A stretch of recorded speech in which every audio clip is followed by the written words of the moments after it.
बात है भैया।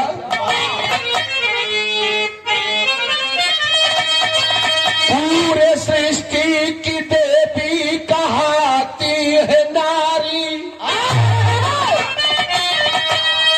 अरे नारी की गरिमा को भगवान बचाते। सीता सावित्री अनसुईया थी नारी, धारण किया धर्म धर्मी कहाते। मन की शंका का कोई निवारण नहीं, मणि की चोरी कन्हैया जी खुद ही जताते। विश्वास में घोट जाए गला, कभी महेंद्र की ऐसी कहानी बताते।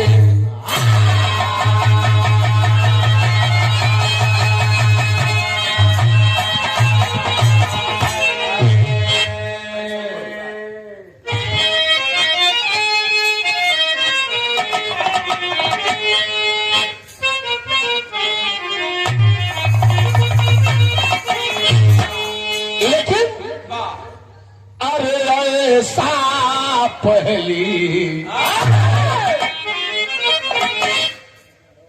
हाँ कौन मदतन की बढ़ाला।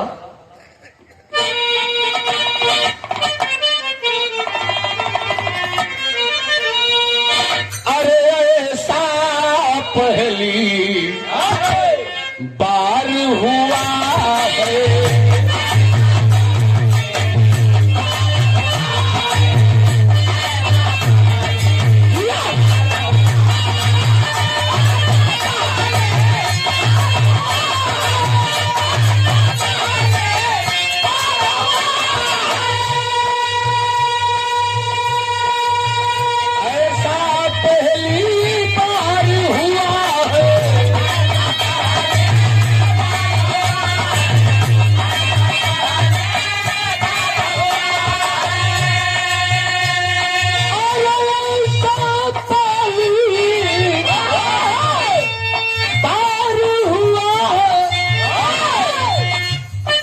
भैया लोग पता न काहे, पता न काहे मीनाक्षी जी कितनी आज खूबसूरत लग रही है।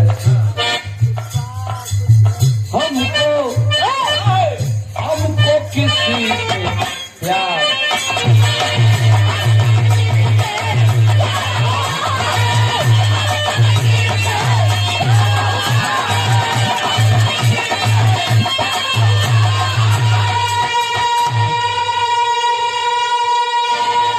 लेकिन कवि जी पूरा विरह का निचोड़ भाव में लिखल है।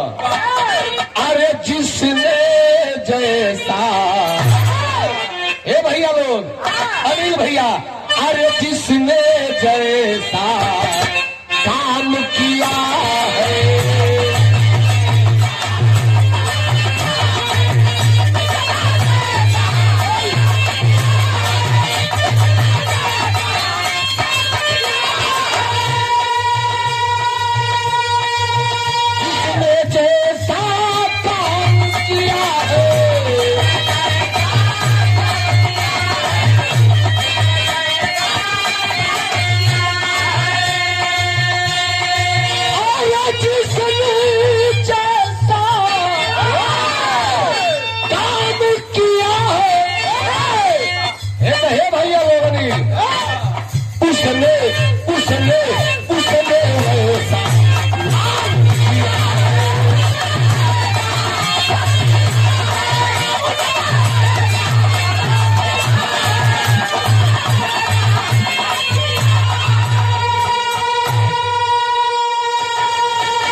जिसने जैसा काम किया है उसने वैसा नाम किया है।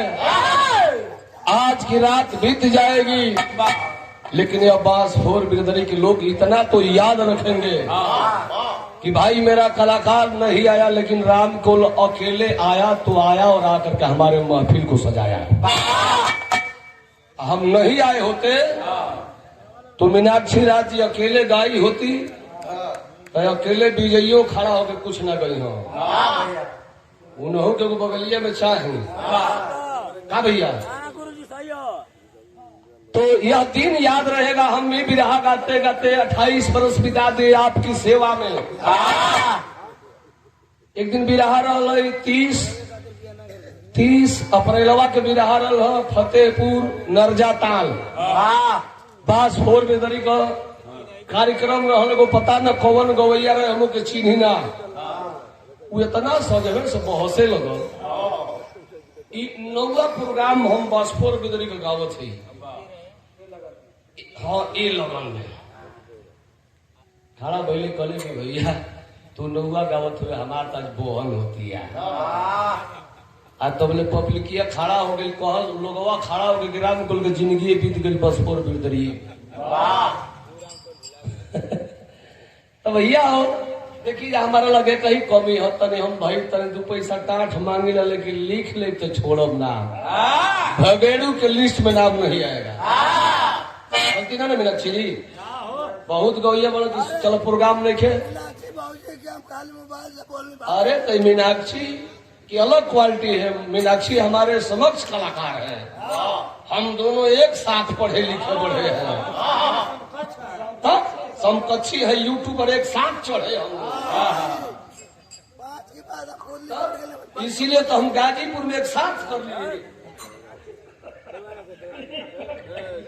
अपने जिला में हम भाई देखा हम लोग जिला वाले हो गए, उधर चलेंगे तो उधर वाले हो जाएंगे, इधर आएंगे तो हम इधर वाले हो जाएंगे।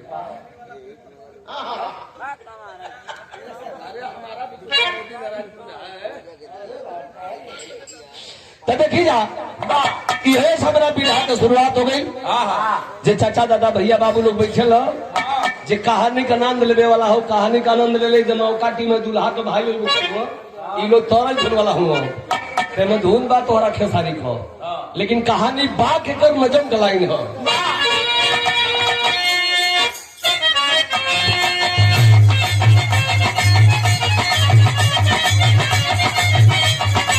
ध्यान दे कहानी पर अनिल भैया, तनी कहानी पे ध्यान दे। कलाकार के बोल ना होला तो लोग बोल बना लो, जेके चहबो के बुल्लू बना देबो, जेके चहबो के उल्लू बना देबो।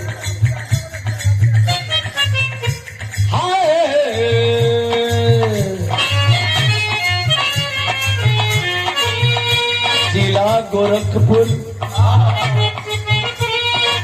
जिला गोरखपुर गांव जोकीपुर निराला है, प्रमोद सुरेंद्र पारे घर के तो उजाला है। ध्यान दे रही प्रमोद की शादी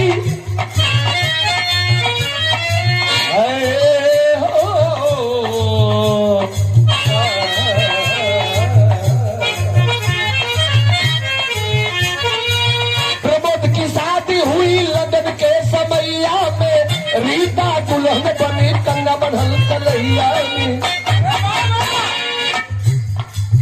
बीता कुछ दिन दिया हो गई बात, अब का भइल बीता कुछ दिन भइल गोदी में ललनवाओ, 6 महीना 5 बरसल दुख कैसा मनवाओ।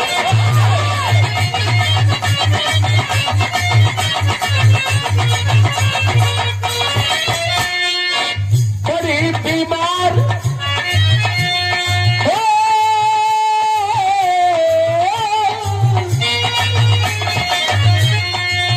बड़ी बीमार रीता जग से नाता तोड़ी है, दूध मुँह बच्चे को साजन के पास छोड़ी है।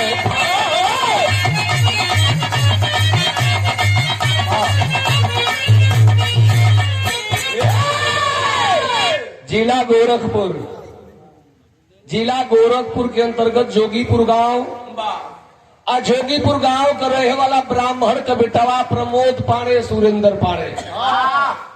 बड़का भैया प्रमोद का उम्र 10 साल, सुरेंद्र छोटका भाई को उम्र 6 बरिस हो। भैया तने ध्यान दे कहानी पर।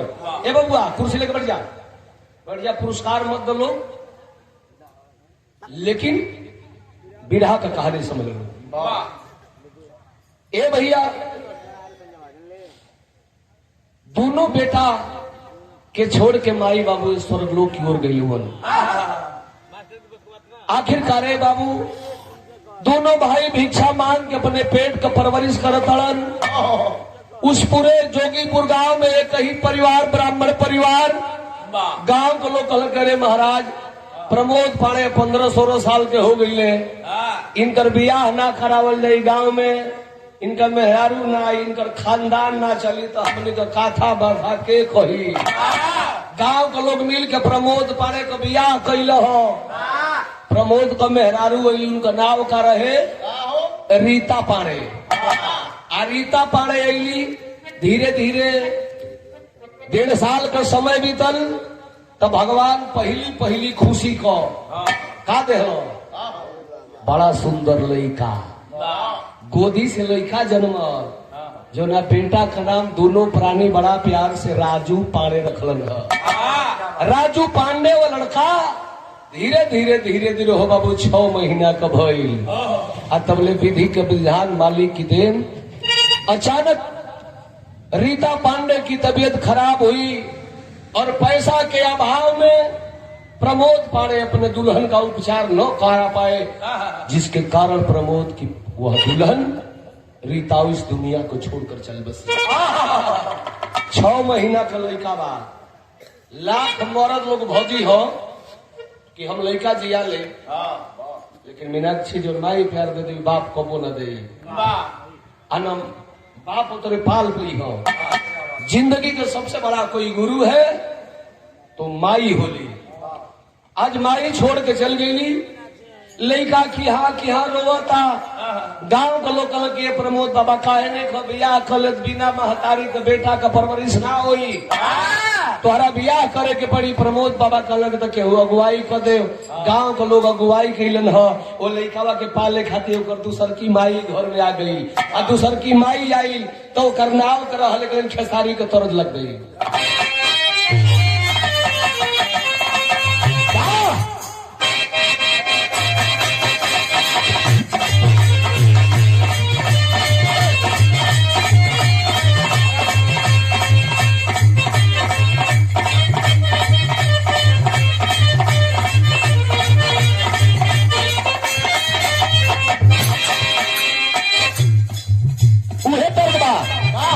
अनिल भैया, अरे हम तो ढूंढी मुदले रहनी तेरी माटी से, लेकिन अब ध्यान नहीं हुई जा। प्रमोद पाड़े का दूसर की शादी भइल बा। आ दूसर की मेहरारू जब घर में आई तो माहौल कैसन बदल। अरे सीता दुल्हन बन के आई बारी घर में।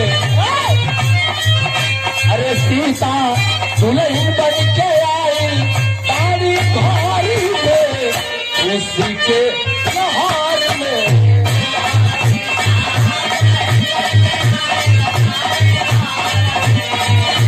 उसके लहर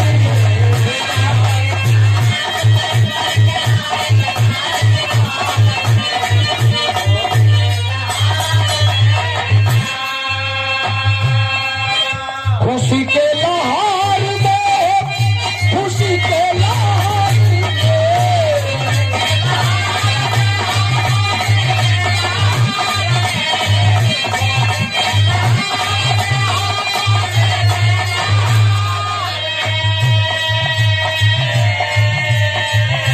बनाउन मिठैया बाटे गवारे नगर में। बनाउन मिठैया बाटे गवारे नगर में, के लहर में।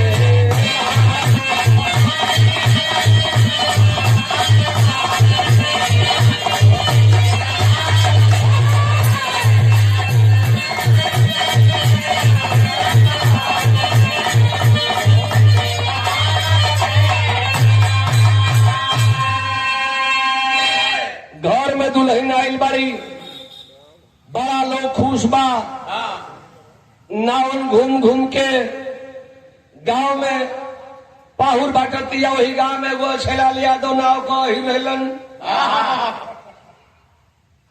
उनकी दुआरे पर चल गई, वो बिरहा में टेरी बोलस मलके नियर वाल घरे नवनी आ गई। कलश किए अछलाल बाबू जी प्रमोद पड़े का बियाह भैला हाइले ला दूगो लड्डू है एगो खजूली है पाहुर उनकी अचारा में डाल के चली गई। आज धीरे धीरे पाहुर तो बटा गई, लेकिन जकर बियाह भइल बा मीनाक्षी ओकरा जिंदगी में एगो कत्ल करात आवेले। ऊ साला रात मरण सेज पर अब तो गुना भुलाई। अरे बड़ी तकलीफ में रही हमरे, उसके पहले हम कुछ नहीं समझता ना रे भाई। बाद में वो ऐसा रात है अंजय तनी याद कर दो तू अपनी सुहाग में सुहाग रात का बात है ऐसा है। वाह बार रात आदमी लाख। अच्छा जे पुरानो चाचा दादा बैठल हो तनी सोचो न अब कैसे मनोले रहो।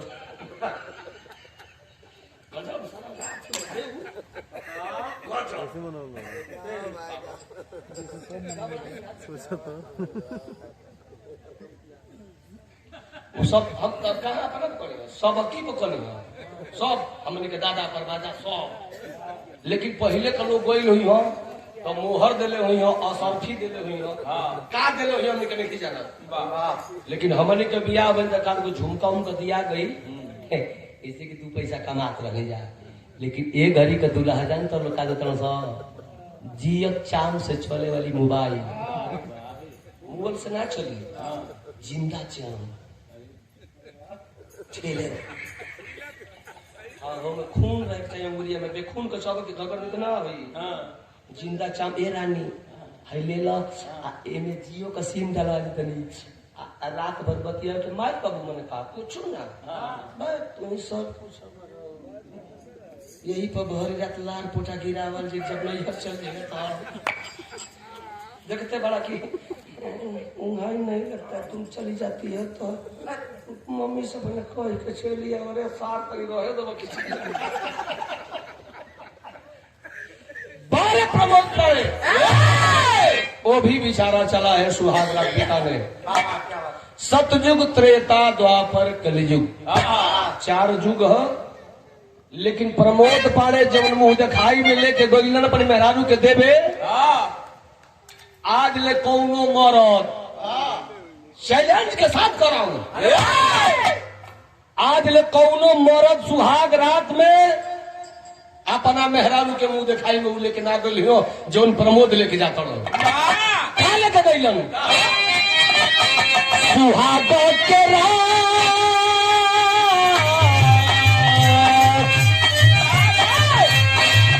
सुहाग के लेके गोदी में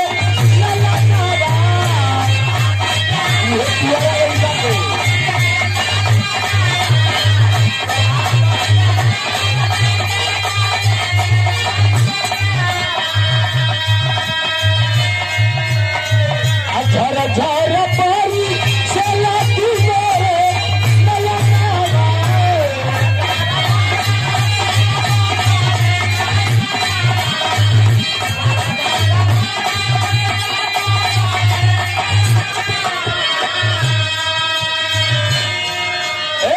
सीता दयापन अरे बेटा जनी हया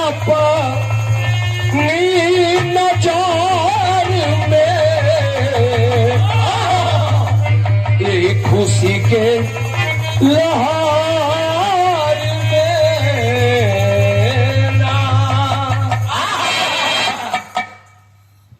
लेके गईलन दुल्हन के सामने दुल्हन के अक्षरा में वही रजुआ लड़का के देता रहे कन के सीता बड़ा सौतेली माइन के कहानी के सुनले हो खबू कौनो सौतेली माई अपना सौतेला औलाद के बर्दाश्त ना करले हुसी, लेकिन तोहरा सामने ही 200 नुह जोड़ के निवेदन करतनी कि तू एक लड़का के असमंजनी हो कि तू ही पैदा कैले हो।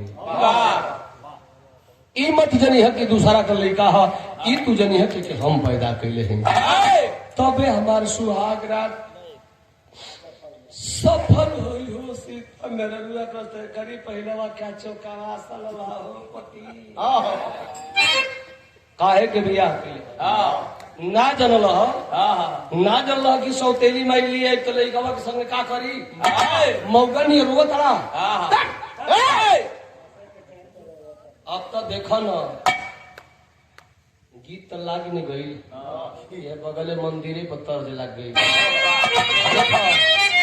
मंदिर का पुजारी जी हमारा शंकर महाराज जी बैठल बनी। महाराज जी आपके याद है बिरहरा के राती हम आया बाहर झारत रही, हम गाड़ी यहाँ रोकली आप बीजुक दिन के भाई के महाराज जी नमस्कार राम को नहीं प्रोग्राम में से होती है आप पहचानो तो हो सके तो महाराज जी भोरे उठ के तो अभी भोलेनाथ वाले को धुन लागत है कैसे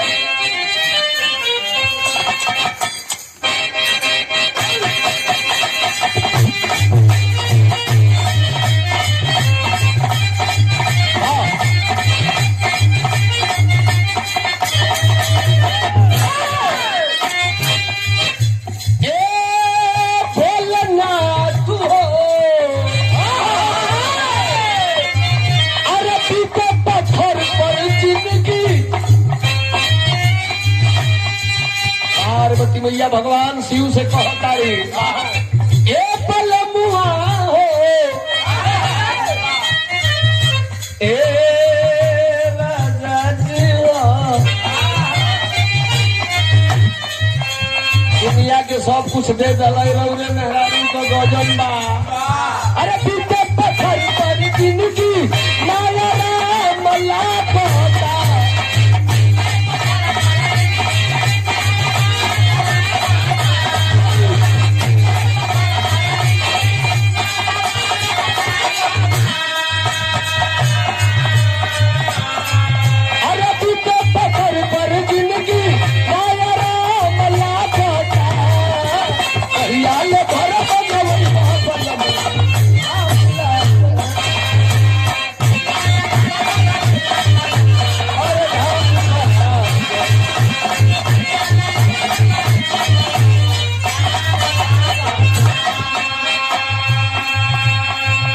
सुहाग रात में सीता दुल्हन अपने पति प्रमोद पाड़े से कहती है राजा अरे सुना ये राजा जी सुना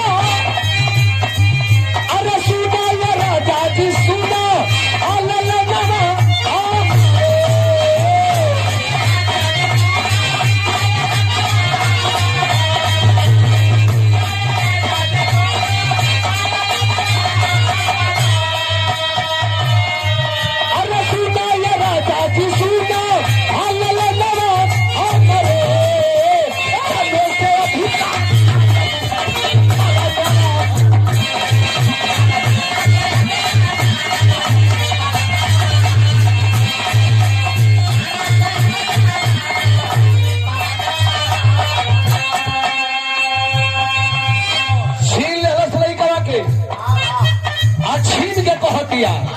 चंदवा सूरज भले बदली के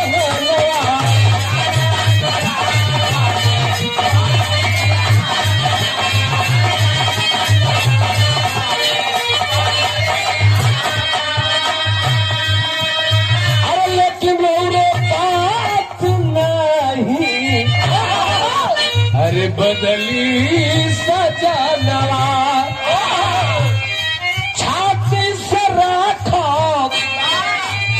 लगा के हमारे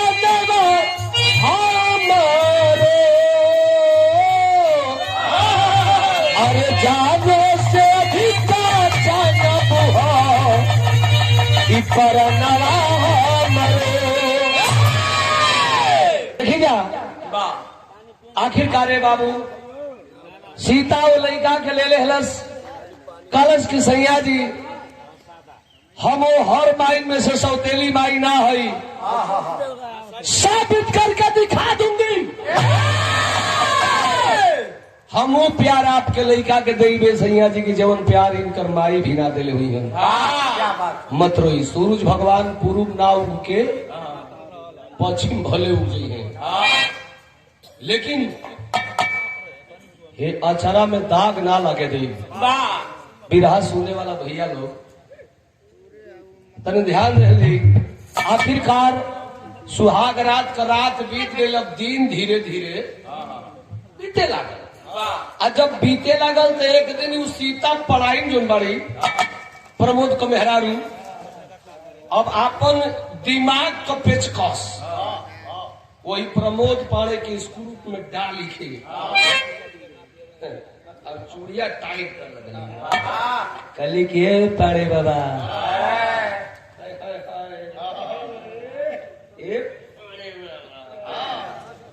तरह ना चले भेद तरह चली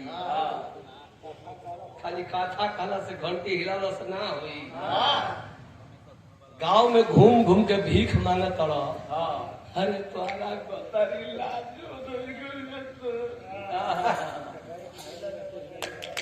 तो हरा कहा बुझाए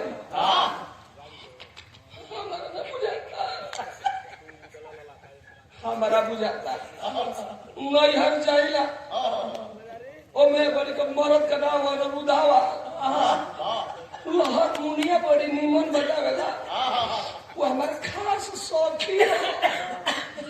कौन त्योहार में इकट्ठा हो रहे तो वो छरिया के आई पूछे से ए सकी तोहर जना का करेला तब अनूत का मेरा हमर सखी है न कहले कि हमर राजा जी रात भर रिंग करेला खूब डिरिंग डिरिंग करेला बजावेला हारमोनिया आ तबले वो हटी तबले बोलन जे हो उनका मेरा रू छफूटी है गजब गजब उनका मेरा रू छरिया के आई कही किए सखी तो हमरो राजा जी रात भर मुगल चाम खूब पीटल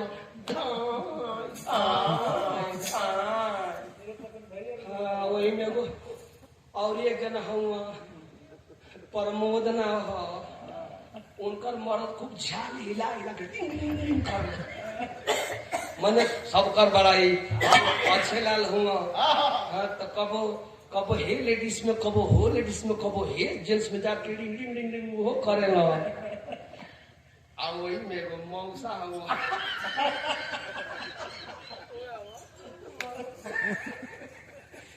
तो खूब ईटा जोड़े माने सब अपन अपन बड़ाई मर्दे करेली सब ए सैया जी हम लुकात जाई हमसे मत पूछो तो कि हमर मर्दा का करला का करे की घंटी हिलावेला अब भीख मांगेला हम लुकाई अब कैसे ए सखी तो हार जना का करेला हमारे 100 मुट्ठी कम कर जाइए मुट्ठी हो जाला कहला कि हमार राजा जी भीख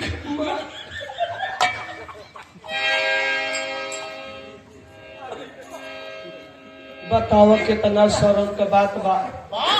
और रउआ जाके दिल्ली बम्बई सऊदी अरब दुबई 5,000 महीना कमाई दुबई में जाके लेटरिंग साफ करती जा को जा कुछ करती भले तनख्वाह मिली चाहे ना मिली तो सब लेकिन हम तो छतिया के बतेती न कि हमार बर तू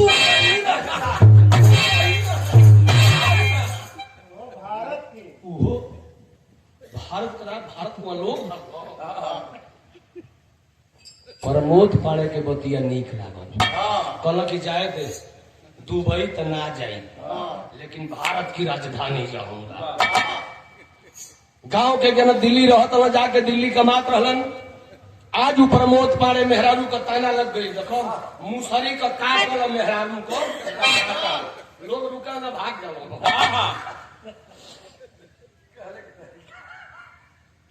मैंने मुसरी का काटल मेहरारू को डांट दे मेहरारू निकल पछताई बात में न हो डांट से मेहरारू। अब बेचारा जाके कमाए लगना पैसा, जब पहली तनख्वाह मेहरारू पवलास। हाय हाय हाय हाय 12 सीता जब मरद के पहली तनख्वाह आई हो बिरहा सुने वाला भैया लोग बिया तो कलयुगीय मेहरारू, वहू में सब तेली माई बिया, लेकिन पहली तनख्वाह पवलस न झुमका किनलस, न मनटीका किनलस, न लाकिट लिहलस, आ न मोबाइल किनलस। का कैलस? वही टुआरा बेटा की बाह के धैलस आ लेके पीएस कॉन्वेंट स्कूल में गई। इस जिंदगी का सबसे बड़ा कोई बैंक बैलेंस है तो औलाद है। औलाद के पढ़ाओ, सरकार किसी की भी होगी, अगर पढ़ाई बच्चे की अच्छी है तो कोई रोक नहीं सकता है उसको नौकरी पाने से। गिरहा गाता हूँ, हम भी आप लोगों से 10-10 रुपया लेता हूँ और मेरा बेटा डॉक्टरी पढ़ता है। भैया कमाई बड़ चीज नहीं खे, इन एक कमा लेला चट्टी पे जाके मार लेला तुमसे मिलने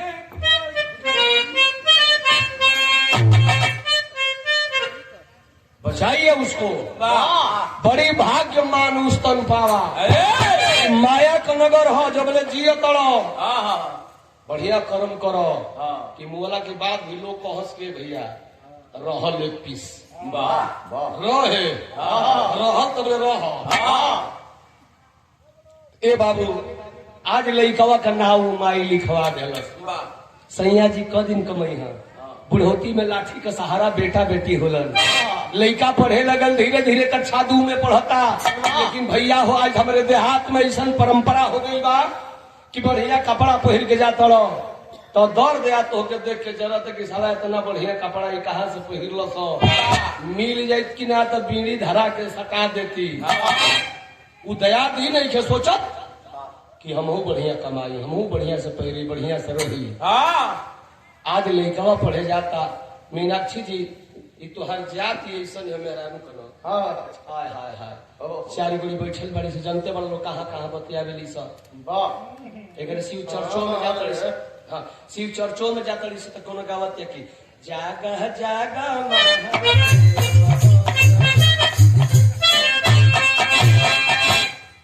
मैं अंजनी बाबा पैसा लेके चल जाता हूँ। और बेचारी बड़ी नाचा तड़ी सा आज जो खाली रहते से जो खाली का कर बिया बहनी हमार पतो ये चित बादला खिया दे चित बादला हमार पतो ये चित बादला खिया कौन को तो गलवा जनते नहीं करे में करे वाह आया तो ये बतियावत रे संगी चलिए सिवान में खेत होरी तो चलिए जब पहिनारी होरी बहुती अपन होई जे अपन कार्यक्रम करो तनी सका कर बिया बहनी लेकर तनापी की ता फाटल बे बहनी खुली एही में बा का करबे चलो भोजता अपन वो ये शुरू वही तरह 4 मिनट की पेड़ कर बैठल बड़ी सो आउ लइका रजुआ पढ़े जाता आउ चारों गोड़ी जे खाली सकल से रजुआ सुनबे आई तो के जुतवा के किनले रे बेटा कलश के हमर मम्मी बेगवा के किनले हम मम्मी दरेसवा के किनले हम मम्मी मम्मी कौन मम्मी रे औ घरवा में जो है तोर माई हो आ ही ललो अरे वो तोर माई ना ही रे भैया नागिन गयो वो तो के कहियो दोष लई देखाओ के चढ़ावो तरी सब वो तो के कहियो दोष लई तोर माई ना हियो उ सो तेली माई हो कहियो तो के मुआई जरूर भैया ओकर बेटा चाहे बेटी हो जइयो सब दिन में पढ़े वाला लड़का है 7-8 बरिस की उम्र बा बिरहा सुनने वाला भैया लोग अब लड़कावा पढ़े ना जाके लौट आई घरे सब तेली माई की अचरवा के धो के फफक के रोत मम्मी ए मम्मी हम तो बेटा ना नहीं माई माई तू कहियो हमके जान से मरवा दे बोले माई ए माई सही बता तू हमर माई ना नहीं माई लइका कहता ओकर आग से झरझर झरझर आंसू का धार बहता हो भैया लोग। सब तेली माई सोचत है कि का कहत आई इहवे से हमर बिरहवा मोड़ ले लस हो बाबू।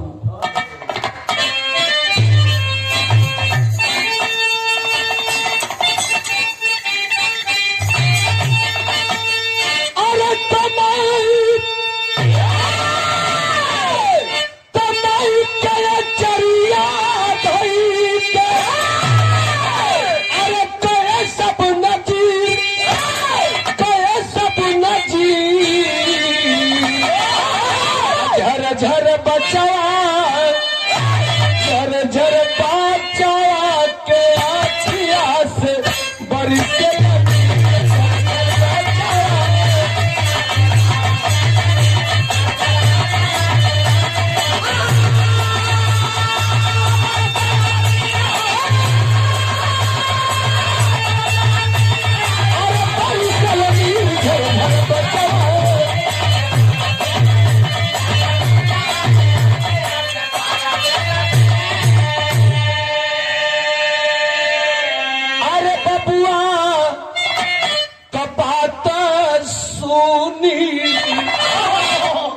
आई बिहारे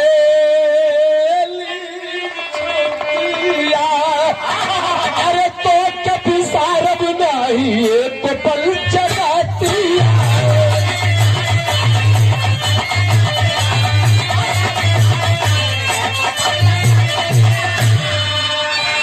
अरे दोस्त बात इतना बस वाली छतिया छी झर झर बचवा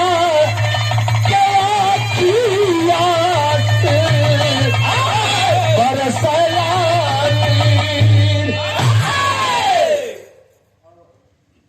जैसे लिखवा कहलस कि तू हमार माई ना हो। समझ गई सौतेली माँ कि कोनो हमारा बेटा के बता दहली सर कोनो बता दहलन सर कि तोर सौतेली माई हो।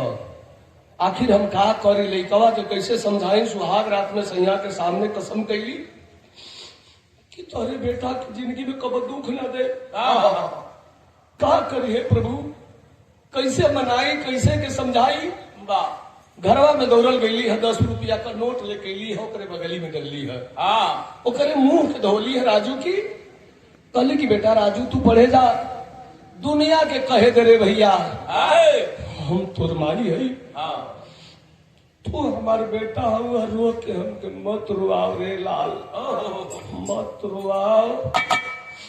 10 रुपया पहुलस छोट लेका वही 10 का नोटिया निकाल के हो भैया गुना भाग कर 2 रुपया का चॉकलेट किन 2 रुपया का पेंसिल किन एगो 5 रुपया का कॉफी किन बूढ़ा भाग करत लइकवा तब पढ़े चल गई हो भैया। जब लइकवा घरे से पढ़े चल गई आंगना में सीता अकेले बैठल रोवत या झरझर झरझर। पति परदेश में बड़ा प्रमोद पाड़े सुरेंद्र देवर भीख मांगे गई बड़न भगवान से उलाहना देती या सीता रो रो के कहते कि हे भगवान हम कौना व्यवहार से रहे कि हमारा चरवा दागदार ना हो के वो प्रभु। रोवतिया भगवान से कहतिया का कहते मास्टर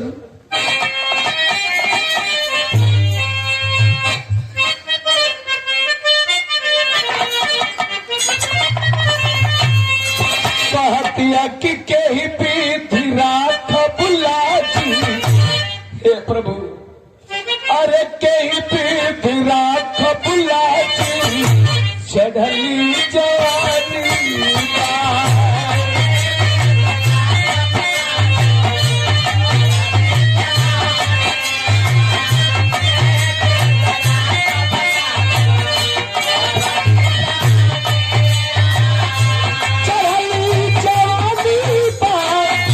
राजू जिंदगानी राजू जिंदगानी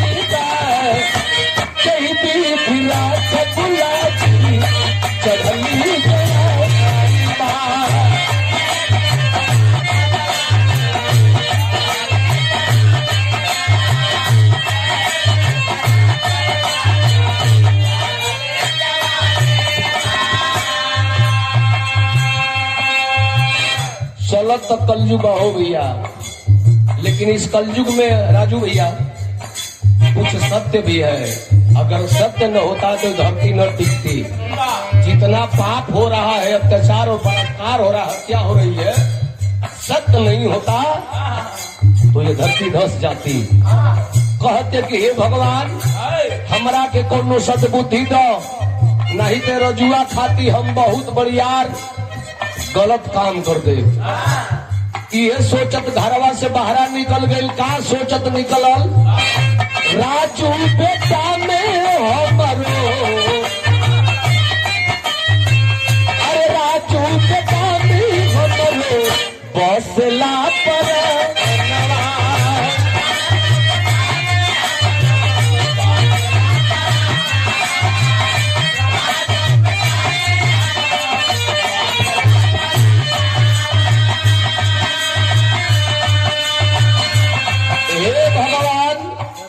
हम रजुआ खाती कुछ कर सकता नहीं। निकल गई घर से बाहर। कहा चल गई पगली? गोरखपुर के एगो प्राइवेट हॉस्पिटल में चल गई। अब टूअर बेटा खाती और रजुआ लड़का खाती पगली सौतेली बाई का कदरस हो भैया, यह ध्यान में रखिए लोग। अरे जाके नो सपंदी, अरे जाके नो सपंदी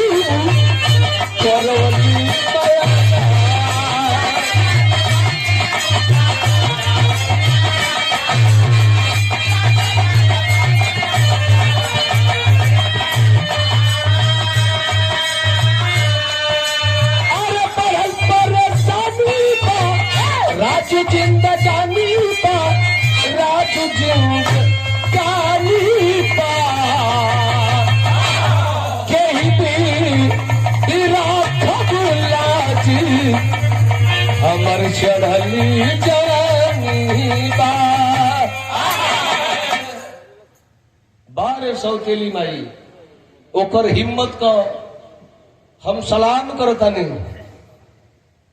एक सौतेला बेटा के लिए एक सौतेली माँ इतना बड़ा कदम उठा ली कि न रही बांस न बाजी बांसुरी, न हमार कोनो संतान पैदा हुई हन सो, न राजू से हमार ममता दुलार हटी। ए बाबू लोग जाके कंप्यूटराइज ऑपरेशन करवा ले बिना चीर फाड़ कर। इतना कंप्यूटर की व्यवस्था चल गई कि कंप्यूटराइज दूरबीन के द्वारा ऑपरेशन करवा लेती है। अच्छा बीच में छुट्टी मिलल, प्रमोद पाड़े गई, एहर से ओहर कतरिया के बंदी बिता ले 10-15 दिन के छुट्टी रल, फिर बेचारू चल गई। गईला के बाद यह नवंबर दिसंबर का महीना, जाड़ा का महीना आ गई बा। राजू प्रतिदिन पढ़े जाता, इंग्लिश मीडियम कॉलेज में पढ़त बा। छुट्टी के बाद 2 घंटा कोचिंग करे और 4 बजे शाम तक रोज घरे चले आए। लेकिन विधि के विधान देख होत का बा। एक दिन लड़का 4 बजे शाम तक घरे न आए तो घर में कोनो शुभ अशुभ होला तो बड़ा अशुभ होला तो बुझा गला परिवार के लोगन में। ओकर मन घबराता, सीता का मन घबराता कि आखिर हमारे बचवा काहे न आई। पता करे लगले दर्द यादन की घरे जाके, जबकि ब्राह्मण परिवार का कन्या बेचारी घर में रहे वाली दुल्हन बा। ए बाबू आखिर पड़ोसन के घरे गई, पूछत कि ये बहनी दोनों के बचवा पढ़ के आ गई लोग। अतना ये बहनी आई नहीं खस यहाँ से न लड़का हो सकें खेलत हुई सो। लेकिन भैया हो 4 से धीरे धीरे 4:30 बज गए। और नवंबर दिसंबर के महीने में 4:30 बजे लगा मतलब कि किरण डूबे लगे, कुहेरा घेरे लगी। आज पगली बेचैन होते कि हमारे बेटा काहे न आई।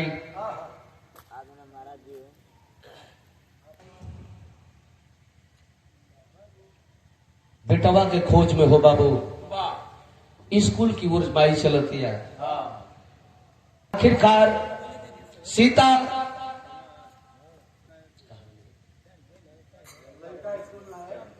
मतारी सीता अपना बेटवा के खोजे बदे हो बाबू स्कूल के ओर चलते तनी सोर ठीक भाव लगत बा।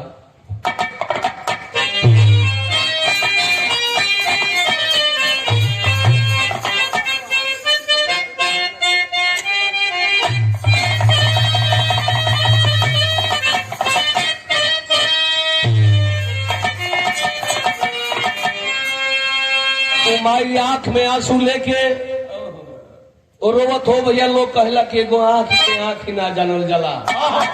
आज उहे बात ओकरे सामने लौकत बा कि हमारे कई बेटा आ काहे न रोई हो जोन 22 बरिस के चढ़ल जवानी में अपनी जवानी के कुर्बानी दे दिल। और ओकर बेटा ओकर सामने भी नहीं आई तो माई रोवत जात है मास्टर कि पढ़ी के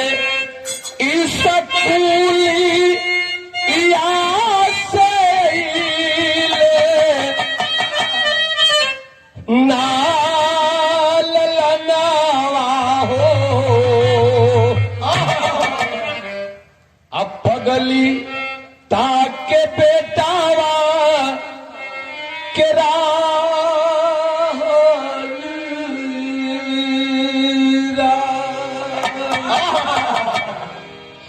माई दौलत हो भैया स्कूल की ओर जात। महाराज जी स्कूल 1 किलोमीटर दूर है, आधा किलोमीटर आगे माई बढ़ल है। आ तबले देखलस का कि पढ़ी के स्कूल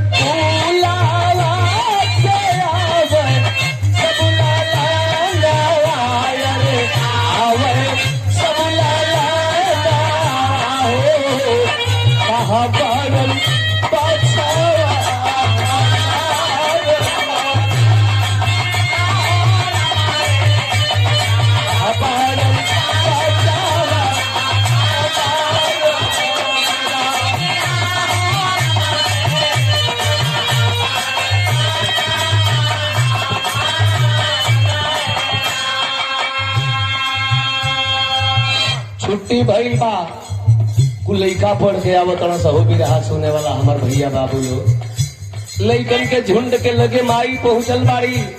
पूछत ताड़ियों में सोनुआ नाम के एगो बड़ लइका रहल। सोनुआ से पूछलिए के बाबू हमार राजू कहाँ बारे भैया, हमार राजू कहाँ हरे बाबू। रजुआ कलश के चाची है सड़किया देखत हो ना, और सड़किया देखत हो ना चाची, हमने का सड़किया पार कर दिले हो चाची। तो राजू भाई सड़क से वही पार रहल हो चाची। ओके मना कही कि राजू रुक जाओ, राजू रुक जाओ, लेकिन काल न हो चाची। तो राजू मानल ना हो चाची, तो राजू दौड़ के सड़किया पर आ गई हो चाची। आ सड़किया पर जब आइल तो जानो तलू का भइल चाची, राजू के सरिया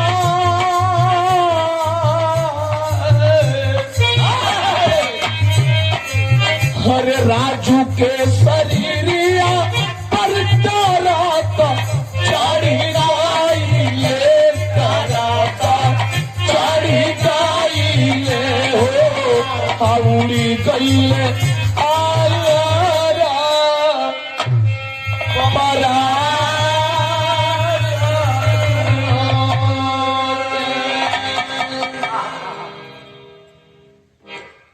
बड़ी तेजी में हो चाची एगो ट्रक आओ तो ले हो चाची, जो ना ट्रक के देख ही ना पुलिस राजू चल सकी भाग के निकल जाई, लेकिन आगे पीछे करा करे में वो ट्रक का ड्राइवर संभाल ना पुलिस राजू के शरीरिया पर चढ़ा के हो चाची ट्रकवा लेके भाग गई। तोरा राजू का शरीरिया हो चाची वही सड़किया पर चीथड़ा चीथड़ा चितरा गई हो चाची।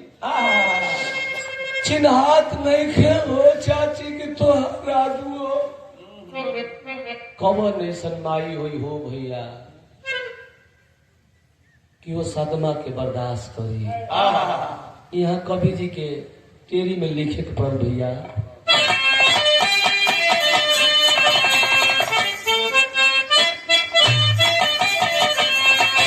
हरे समैया ए पंचो समैया अरे हई बताई सबके, अरे बहिनी टांग उठल चपाई कहाँ जाई। इतना भैया लोग बैठल हुआ, लोग रास्ता चलता दहिनी टांग उठा दे हुआ, अब बाई सड़क पर जाई कि खाई में जाई। लोग कहेला कि कोटि करे चतुराई, विदका लेखनी मेट न जाई। तू सीता सोचलस कि सौतेला बेटा पर जिंदगी जी ले, लेकिन वो बेटा सड़क पर बिखरल मिलल। माई घटनास्थल पर पहुंचल बाड़ी, अपना चरवा वही सड़किया पर पसार दिले। हो भैया कहते कि का कैले रे मुन्ना, ई का कैले रे भैया, हम कैसे जियब रे बाबू, हम कैसे जियब रे भैया, तोरे पापा से हम का बताइब रे भैया। माई रोतिया वो लसिया के अपन टुकड़वा के उठाई उठाई के अचरवा में धरतिया रो रो कहतिया, हो बाबू बिटिया के भाव बा।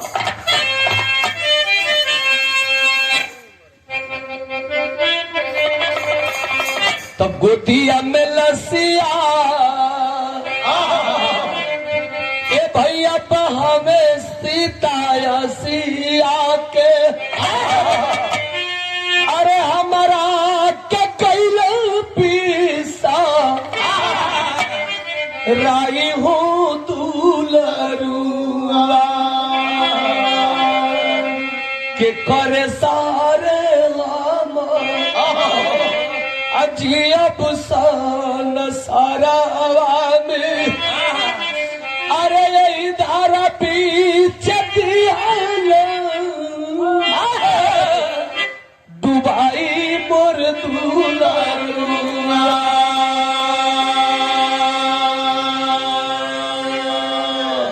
जार बेजार पागल की तरह होके रोवतिया काहे न रोई हो भैया, वही लइके पर सब कुछ अपन निछावर कैले हो। गांव का पुरान चाचा दादा लोग इकट्ठा भइलन, कहल की बेटी सीता मत रोवा, ई माया का नगर हो, जे जियत उ अपन बाजे मर गेलू पराया हो गई, केतनो रोइबू रो के मर जेबू, रजुआ वापस ना आई।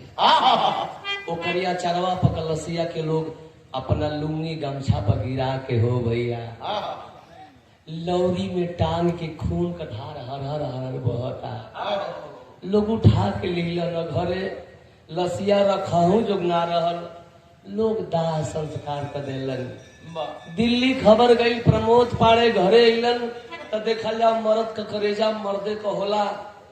प्रमोद पाड़े अपना मेहरारू के समझाओ तो कि सीता मत रोवा, रोवले से रजुआ जिंदा ना हुई रे पगली। अरे पगली तू भी जवान है और हम भी जवान है, तनी हम तोहरा पर ध्यान ना देते रही कि चलो एगो लड़का बा। अरे पगली मत रो, समझोले हुन, लेकिन समझावस केतनो हो भैया। धीरे धीरे धीरे धीरे 15 दिन के समय बीतल, और 15वां दिने दोनों प्राणी कहीं सेज पर सुतल हुअन। ठीक 12 बजे रात में सीता सपना में उहे देखतिया एक्सीडेंटल वाली व्यवस्था के, जहाँ लड़का मरल रहल, सपना में देखतिया कि हम अपनी बेटा की लाश के अपना आचरा में लेतनी। चिहूक के उठल, प्रमोद पाड़े पूछलन का भइल, कहलस कि सैया बहुत बुरा सपना देखनी हो। कहल कि का देखलू हो, तो रो रो के बतावती हमारा बिरहा का आखिरी तरज बा।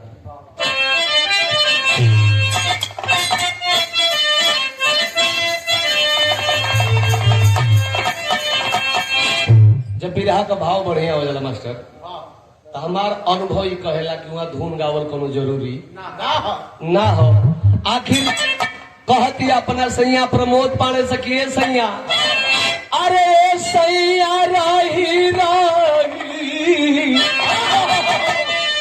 अरे सैया राही राही, अरे सालत बाट, अरे सैया राही राही,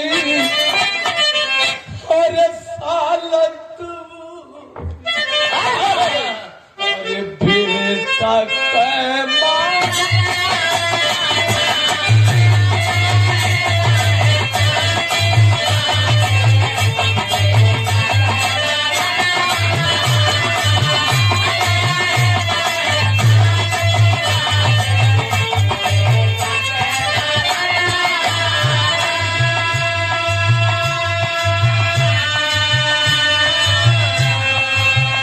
अरे रही रही सालती बात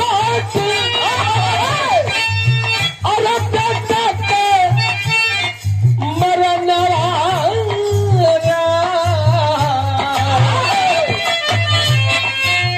प्रमोद कलारे तू अपनो रोईबी हमरो करो रोईबी ना।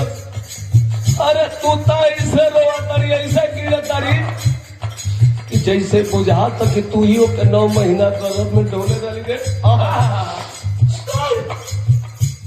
अरे हम ओकर बाप है रे, हम बाप है, हमारे खून लाल मतलब तू के लड़का चाहिए ना। अरे चल तोहरो दावा वो दुआ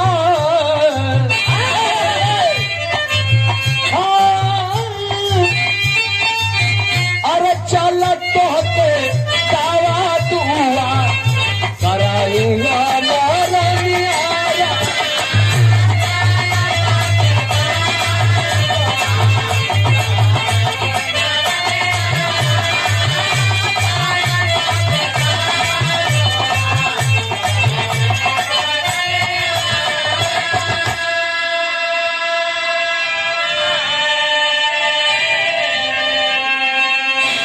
सीता मत रो, तो के लड़का चाहिए ना। अरे पगली तोरा अंदर कोनो शारीरिक कमी बा या कोई दैविक प्रकोप है जौना के कारण भगवान हमने के औलाद ना दिल। अरे पगली एगो काम कर, सवेर होके दे सवेर भाई दयादन से मोटरसाइकिल मंगलन हो। एगो पुरान चाचा से पूछना कि चाचा ये बताओ मेहरारू पहले हमारा कई साल हो गई, आज ले कहू वंश ना भइलन, तो हम दवाई कराई कि सुखाई कराई। पुराना आदमी कहल के बचवा दवा दुआ दोनों करावे के चाहिए, पहले के झरवा दो कहीं। कहल कि चचा हम का जानते नहीं, हमको वो भूत पैताल के चक्कर में ना ही पड़ली। कहल के अरे हमने की गाँव से हो नदिया वो परवा को मठिया मठिया पे एगो सोखा हो, बहुत लोगन को बाल बच्चा खानदान चल गए वही जगह से ना होके तो दिखा दो वही जे बिरहा सुनने वाला भैया लोग मरता क्या नहीं करता लेके गईलन ह। एमे के उ सोखा हुई तो नाराज मत हो कि हालांकि आप सबके बिरादरी में बहुत सोखा होगा। सोखा लोगन का काम बाकी कुल काम छोड़ के करो ओझाई, और कुछ ना मिली तो दारू मुर्गो कह जाई। एगो हमारे गाँव सोखा बाबा हो, सोमारू सोखा अजीतपुर कहो, उनका से 2-4 गो मंत्र हम सीखली। हमारा मीनाक्षी के पहला एल्बम जब रिकॉर्डिंग भई तो में इनके भूत धैले रहे, मैंने शूटिंग में बताओ थी मुझे हौस के झगड़ा लगे तो वो में इनकर आदमी मैंने जो रोल कैले रहे मैंने ऊपर खाली इनकर आवाज रहल, पर शूटिंग में दूसर लेडीज रहल। तो इनकर बोलल कि हे बाबा, ऊ कहल कि हे बाबा तनी देखत हमरे में रो के का भइल बा। तो ओमे हम सोमारू सुखा का मंत्र पढ़ले रही। माई हो हे माई अस्कोमनी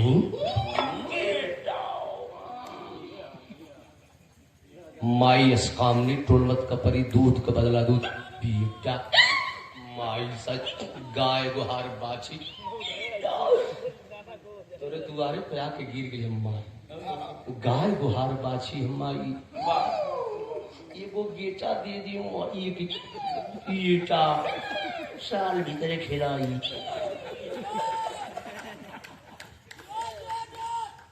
सोमारू सोखा ओकरे बाद गौले रही में नैहर में धैलस ए बाबा बहुते खेला कैलस, नसे नसे तुरलस बाबा हो हमारो शरीरिया।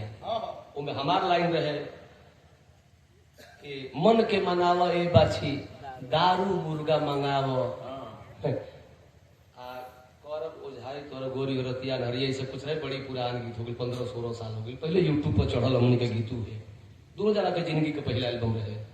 ए बाबू आखिर लेके गईलन ह ओजा सोखा बाबा के, सोखा बाबा काश करा ही बनल ह। अब बान के कह कि प्रमोद पाड़े तोहरी मेहरारू के नोट में बताओ तो वही में हकड़ दो गाँव भौकाल बढ़िया से तब ना पैसा मिली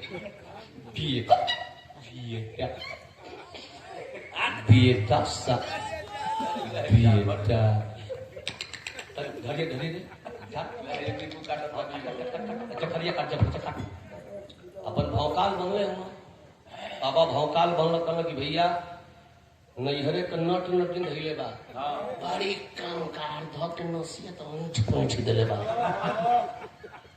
तनी खर्चा तो टाइट लगी ही कह कि आ गई हो चिंता मत करी हो बड़ी लोग बड़ी जानी खेलौली हमारे दरबार से नदी के तीरे बड़ी जानी खेलौली बेटा चिंता मत कर यही लगी एगो आर्मी के बोतल लगी एगो अड़ुआरा मुर्गा लगी अड़ुआरा हो बिना अड़े को बिया कैसे बनेगी अंदर होता है यार कहाँ हंसते हो देखाए बकुला का मुर्गा के लौके ना बाकी चीर बना कब की यही के खा ले अंदर होता है अंदर 11,000 रुपया 11,000 रुपया और वारा मुर्गा का मतलब उनके विकसिया ना मुर्गा चाहिए ललरिया वाला जो तनियो तनी बोलत बोले वाला चाहिए आखिर मरता क्या नहीं करता बेचारा देसीला मुर्गा 2,000 का किनलस एगो आर्मी वाला से जाके बोतल दिहलस 11,000 रुपया जब दलस जब ले सोखा बाबा तो कहला कि प्रमोद पांडे आप घबराइए मत किसी हॉस्पिटल में ले जाकर के थोड़ा उपचार करवा दीजिए साल भीतर तोहरे मेहरारू के बेटी ना होई बेटा बेटा ना हो तो चौर खोल के फेंक दे देखा ये सोखा था ऑपरेशनली मेहरारू को लड़का करवा था आखिर वजह तो काम धाम हो गई अब मेहरारू के लेके जगह कोई काल्पनिक कहानी नहीं है मेहरुआ के लेके कौना हॉस्पिटल में गई बड़ा अंतर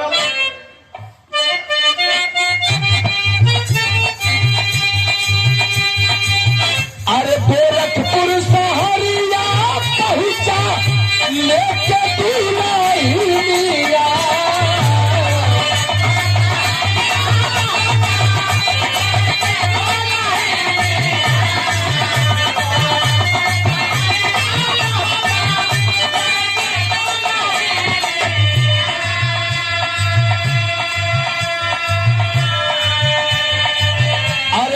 कदर कुसुम बताई सबको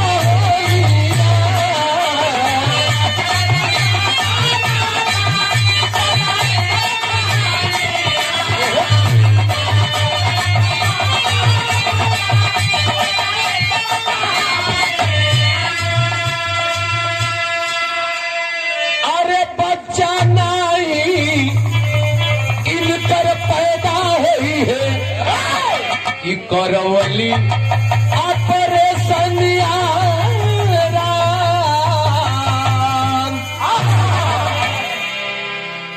चेक भइल है तो ना जाना बैठल हो लोग ऐसा कोनो परिवार ना हुई कि आज के समय में ओकरी घर में 2-4 गो मरीज ना हो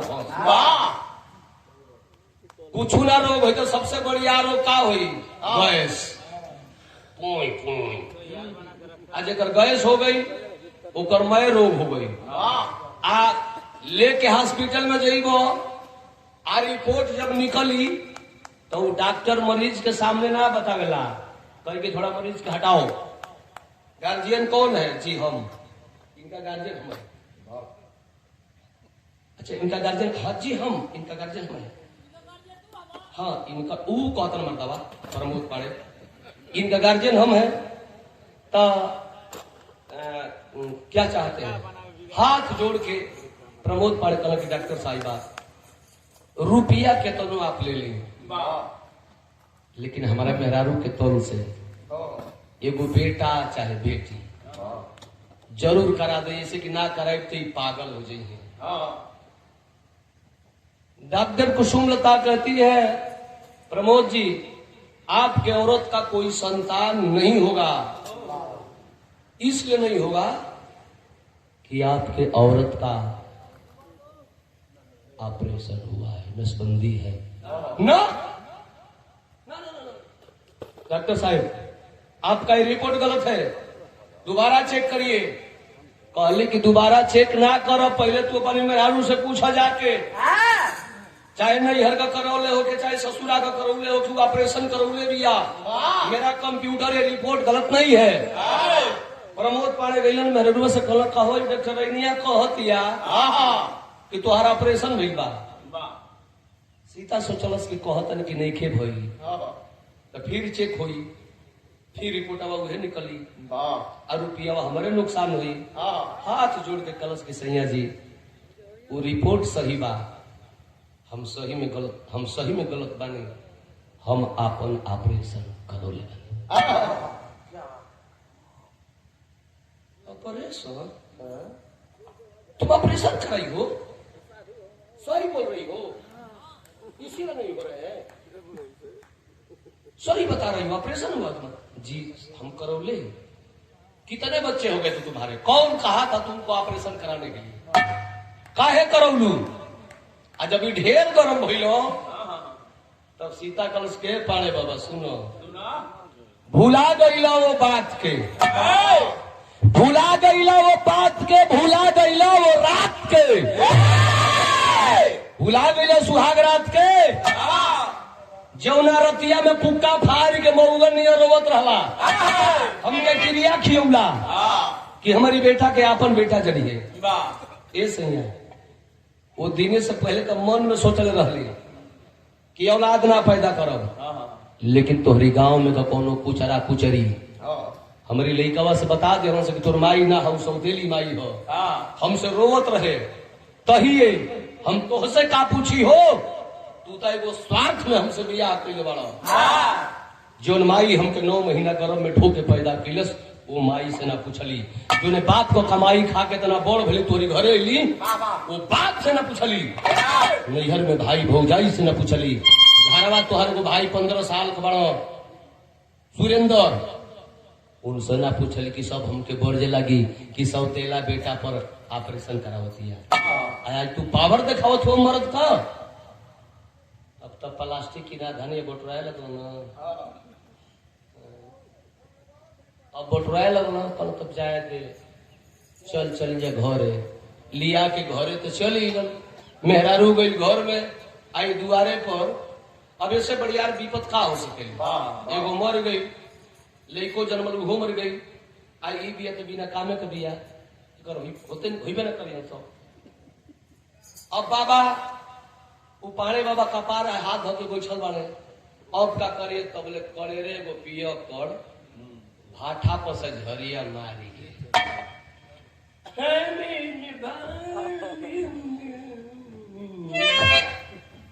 अपन कर वही पाड़े बाबा के द्वार में आवता, कला रे प्रमोद क्या कट जाए, कल करे तारा पिया जोन थापड़। अरे यार टेंशन नहीं लेने का रे, टेंशन लेने का क्या है बता? कल कह रहा टेंशन मत ले, मेरे साथ में चल, टेंशन की दवाई मिलती है बहादुरगंज चट्टी पर। गांव तो हर जगह चट्टी पर चल, लिया के पाड़े बाबा के 2 रुपया काड़ा कल उसकी पैसा ले बड़े तो 500 बा। अरे यार तू उतने का उसी में फल मिलता है। 500 ले लस, वो में से अपन मान लो कि कुछ बचा लो सीखना के एगो मैकडॉनल्ड का आधा खिलस। अब पैक बढ़िया बना के पटिया ला पहले तो प्रमोदो पाड़े के दिया लस। अब पाड़े बाबा जो मुँह अरे तारा भाई केवन होम्योपैथी खरे कल के गाँव हुए होम्योपैथी की अखिया बंद कले ससिया रोके के हाली मार सारा पाड़े बाबा तक पी लिया एक पैक। अब पी लिया तो जनते वाला जो पिए थे जाना सही, हम लोग तो नहीं पीते हैं, लेकिन जब पी लिया तो ये सारा लोग बता गया कि जब शेल जला अंदर तो कहला कि और आने दो। अब वो एक पैक पी लिया उधर भीने लगल तो कौन कह रहे साहब तू ढेर पी तेरे काटने हमके तो पिए काड़ा भाठा और मर चढ़ात रहा कल साला इंग्लिश लड़ जाये तो अपने तनकी सुख ले 5 ग्राम 10 ग्राम आ इनके बढ़िया से बढ़ा दे। आ जब नीके पिया देलस तब तो ये पानी बाबा लड़खड़ाए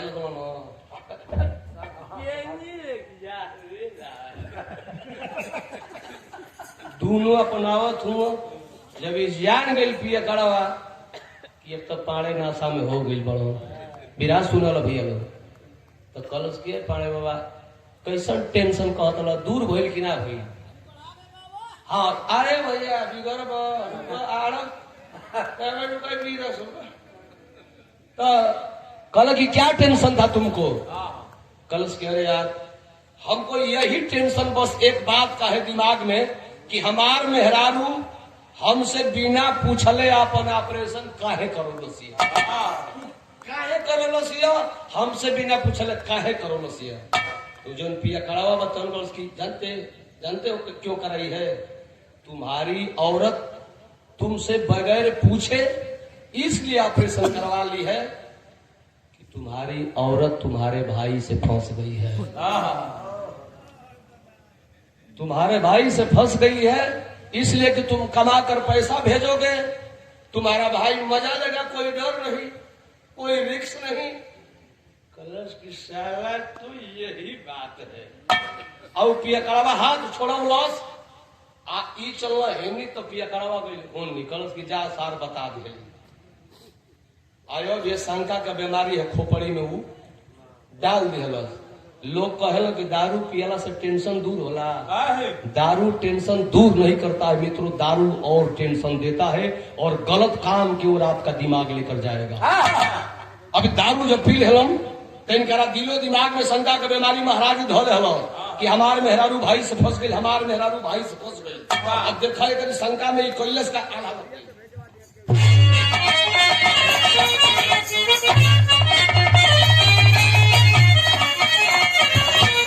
हाय राम तो सब पाप दुनिया में अब भूल जाला ये पंचो।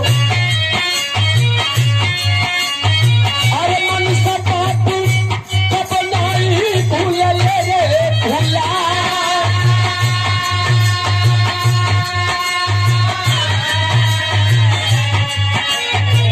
प्रमोद के बदनिया में लागल बा ये दुनिया बाबू। अरे 12 बजे रतिया के उठवल सहतिया।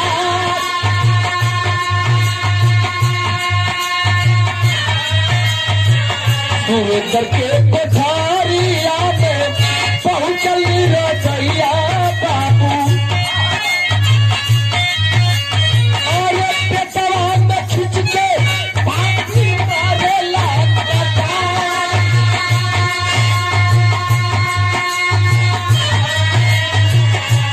नवा से उड़ गई सुरेंद्र के परनवा भैया।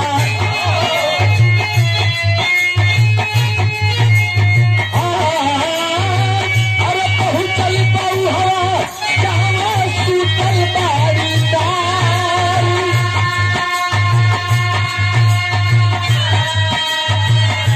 सीता के बदनिया में भंजर के मारी दिहलस।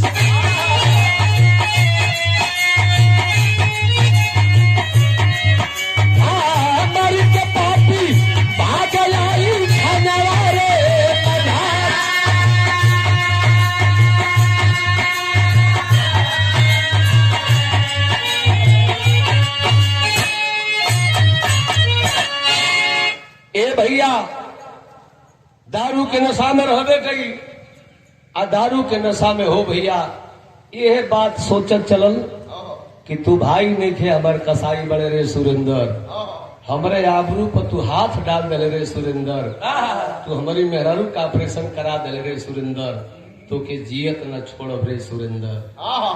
ये फेटत मने मने घरे आई अटैची खोलस एगो दिल्ली से चाकू ले रहल सब्जी उब्जी फाड़े वाली तनी बड़हने ले रहल आ उ चकुया वही अटैचिया में रहल खोल के निकलस बिरहा सुने वाला भैया लोग। 10-11 बजत रात के बेला के समय बा भाई एगो झोपड़ी में सुतल बा, एगो झोपड़ी में ओकर दुल्हन सुतल बा, लेकिन दारू का नशा बा। कितना बढ़िया काम करा दिलस हो भैया। एगो भाई के झोपड़ी में पहुंचल, चिता में भाई छोटका सुतल बा हो भैया। उ चाकू कई बार प्रहार कैलस ओकरे सीना से नीचे पेट पर ध के खींच देहलस। भाई छटपटा के उठ के भागल चाहत, लेकिन पटक के छाती पर बैठ के घटई तबले धक दबौलस कि जबले भाई के प्राण न निकल गए, मार दलस भाई के। देखो शंका का बीमारी, भाई के मार डलस। जब समझ गई कि भाई मर गई, तो भाई से कई गुना गलत तो हमारा औरत है, ये हरामजादी कैसे जिंदा रही। ओकरा घर में गई हुए खून से लथपथ चाकू ले जाके औरत के पेट में भी भोंक दलस, भोंक के खींच दलस। लाद फटल, पेट फटल, लाद बहरे गिर गई। छटपटाई के पलंगरी से सीता नीचे गिर पड़ल। और जब ये दूधू को खून क दहलस, तो दारू के नशा तो यहाँ चटकल न कलश की भागत ना है, तो ये गमुए वाला मार के मुंह आदमी से भागल। प्रमोद पाड़े सदर कोतवाली गोरखपुर पहुंचल, अपने आप के सफाई देवे कि हमार मेहरारू भाई गलत रह सह मार दहनी। एसो साहब बैठल हुवन, गस्ती से घूम के आके मोबाइल पर यूट्यूब पर कुछ गाना वाना देखत रहलन। आई के प्रणाम के लस्कलस के साहब, मैं 2 लोगों का हत्या कर दिया हूं। एसो साहब कभी टंगरिया हिल गई, साला ये कितना बढ़िया आतंकवादी बा कि मरलो सपने कोतवालियों में आ गई। कहाँ के रहने वाले हो? सर जोगीपुर को। किसको मारे हो? सर अपने भाई को, अपने औरत को। क्यों? दोनों के बीच में गलत संबंध था। गाड़ी में बैठाई के लेके अलन हो जोगीपुर गांव में, तो भाई तो मर चुका था, लेकिन सीता की सांस से चल रही है, लाद बहरे निकल बा। लाद को अंदर ठेलवा करके सो साहब गमछे से बंधवा करके, एम्बुलेंस बुलवा करके और लदवा करके सदर हॉस्पिटल गोरखपुर में भर्ती करवाए। 5 दिन हॉस्पिटल में उसका दवा उपचार हुआ। 5 दिन के बाद जब होश में आई, तो बयान लेने के लिए सो साहब कोतवाली पहुंचे। कोतवाली से हॉस्पिटल पहुंचे, और तब तक 5 दिन से वो बंद था कोतवाली में। प्रमोद पाड़े इसलिए बंद था, नहीं तो उसको जेल में भेज देना चाहिए। 24 घंटा रखने का आर्डर है, नियम है, लेकिन रखा गया था इसलिए कि कातिल भी था और गवाह भी था, दोनों वही था, पति। जब हॉस्पिटल में पहुंचलन हो, एसओ साहब पूछलन कि बेटी सीता सही सही बताना, तुझे कौन चाकू मारा? कलश की साहेब हम नहीं जाने, हो सकता है जानकर बहाना करती होगी, या गहरी नींद में सुतल मुंह लेख और वो झटके में मार के भाग गई, तो हो सकता ना देख लो थे। ए भैया कलश की साहब हम नहीं जाना। कल की बेटी तुम नहीं देख पाई हो, लेकिन ये खाकी वर्दी है, ये देख चुकी है, बुलाओ उसको। कलश की साहब बुलाई। कोतवाली फोन के 2 सिपाही मोटरसाइकिल पर बैठाई के लेके पहुंचलन हो प्रमोद पाड़े के। जब प्रमोद पाड़े के अपना पति के सीधा देखलस, कलश की सैया का रंगा हमके चाकू मरले हैं। हाँ, काहे मरली? ऐसे मरली कि तू हमसे बिना पूछले आपन ऑपरेशन करौली। तू एक हाथी करौली कि तोर नाजायज संबंध हमारी भाई से रहल। हाथ जुड़ के सीता रोवती, सैया हम दूसरा के घर को बहन बेटी आई बनी, अकलंक नहीं, कुलक्षण नहीं, कुलबोर नहीं कह सकीला, लेकिन सुरेंद्र तो आपके एक लाद को भाई रहे ना। लोग कहेला कि भाई जैसन हित न भाई जैसन दुश्मन। जाई अपने भाई से पूछ ले का हमारा उनका बीच में कबो गलत संबंध रहल। बेचारू हमके सीता मैया जैसन मारत रहलन, कब्बो उल्टा शब्द एको ना बोले रहलन। ए साहब कब्बो ना बोले रहलन। एसो साहब कहे करे पगली तू अभागन है कि जीवित है? तेरा सुरेंद्र देवर ऐन मौके पर ही उसकी मौत हो गई। सीता समझ गई कि जो भाई अपने भाई का नहीं हुआ वो पति अपने दुल्हन का क्या हो सकता है। उठ के बैठ गई, जबकि पेट में टाका लगल हो, खून का धार बहे लगल। हाथ जोड़ के यशो साहब के सामने अपना पति से वो बात खलस की खड़ी के भाव बा।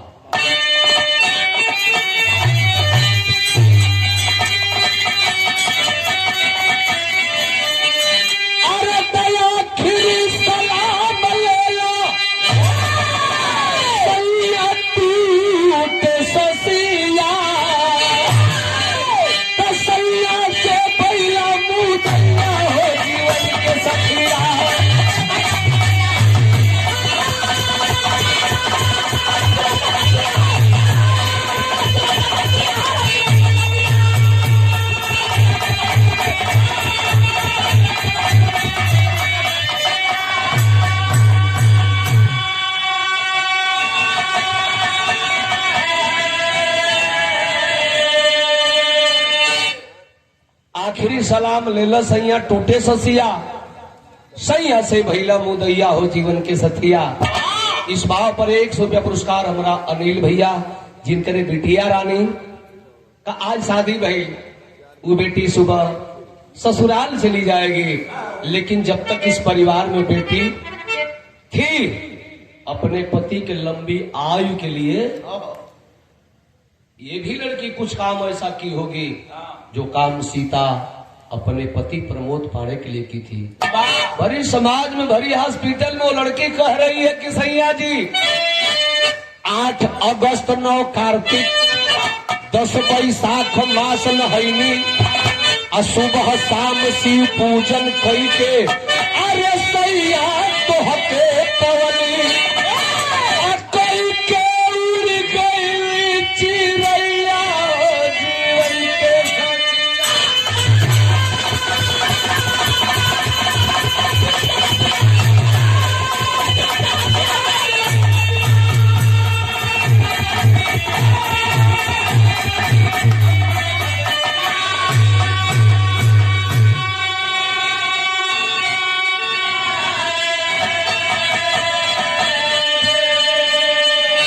इतना ही कह करके वो लड़की वो सीता बेड पर गिरी और सोई की सोई रह गई। अब बात सुनने वाला भैया लोग, आप लोग मिलाई जा कि प्रमोद पाणे के संगे पुलिस का लोग कितना बढ़िया व्यवहार कर ले गई हो। बिरहा मर समाप्त हो गई। ये बिरहा का शीर्षक बा गोरखपुर कांड।